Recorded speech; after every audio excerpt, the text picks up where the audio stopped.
The farming lifestyle, I believe, really is a very constructive thing. It means actually producing things and not requiring major inputs to do it. So what we're about is trying to keep on being builders. Builders not only of our own business and our own social infrastructure here on the farm, but also builders of the diversity around us. Yeah, I farm here with my wife Roz and 3 children, Liam, Ella and Hannah. And our aspect on that is that they're the real reason that we are continuing to farm here. And also we think for the long term that we need to make our property interesting and exciting for them to be here. So that's one of the reasons that production alone is not an aim of ours. It's one of the things we strive for, but also we strive to have an interesting landscape for them to enjoy into the long term. And that's one of the big reasons that we've got multiple layers of vegetation on our place now.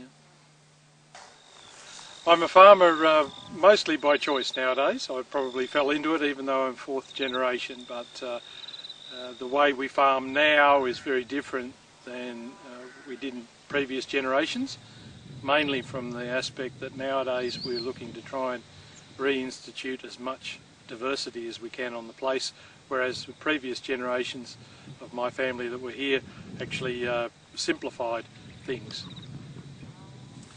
Principally our property is a livestock place, so we have sheep and cattle, occasionally alpacas, and there'll be goats as well in the future. Some cropping with the no-kill cropping method through our grasslands, so it's a multiple band approach of producing multiple products. Principally our livestock we see as being used as tools to keep diversity up in the system. Yeah, we do a number of things here on Willydah, and first and foremost is our grazing management, which leads to a large diversity of the grass layer and with all the attendant species, so there's something upwards to 120 different species on the ground level. Added to that, we've done extensive plantings of saltbush and other shrubs on the property, and we'll continue to do more. And we've also planted large numbers of trees. And so all of that brings together a multi-layered approach, and that's what we're after. So it's no good to us to plant trees and shrubs if that takes away some of our grass resource. But what we're trying to do is keep on adding layers to the existing cake.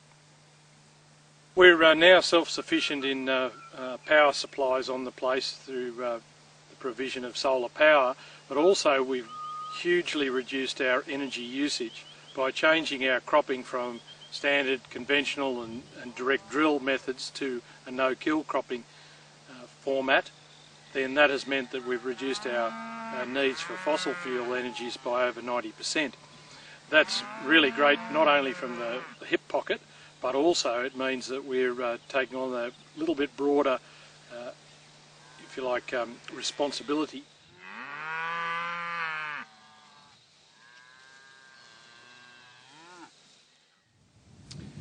What started me on a different track was my experience as a young boy through many droughts and also through financial difficulties of our own farming business. That seared into my mind that even if we became very, very proficient at all the best current methods, that still wouldn't be good enough. We had to do something different. We had to take a different path to end up at a different destination. We often get asked about whether by having more diversity around us it gives more complexity. It does give more management complexity, but it actually makes for a simpler business in a lot of ways.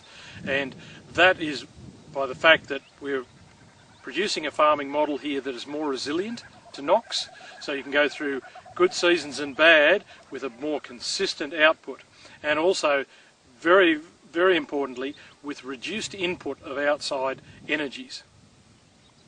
The more that we've added to the diversity on our property has meant more and more total production, but not only from the livestock and the grains that we produce off the property, but also in the sheer number of birds and animals and other things that we have now that we didn't have before. We've noticed a huge increase in the number of different plants, natives re-establishing, coming back in. Also much more life from the reptiles, many more species of birds, and they continue to come as the structures we have planted continue to grow and change in their complexity. I think firstly I'd like the wider community to know that there are some of us out here who are doing a very intensive job of trying to not only help ourselves but also to help the wider community by reinstating diversity across our properties. Secondly, that there are different ways of doing things and that we don't have to get along the same conventional path. And maybe number three is that there is hope for quite a different future than the one that we're heading upon. The Central West Catchment Authority has been an integral part of what we've been doing here over the years. They've been involved in several of the major projects we've been undertaking here, including the Environmental Services Scheme. We've had many field days with them here over the time, and they're our lead natural resource agency in our local area, and we appreciate their help.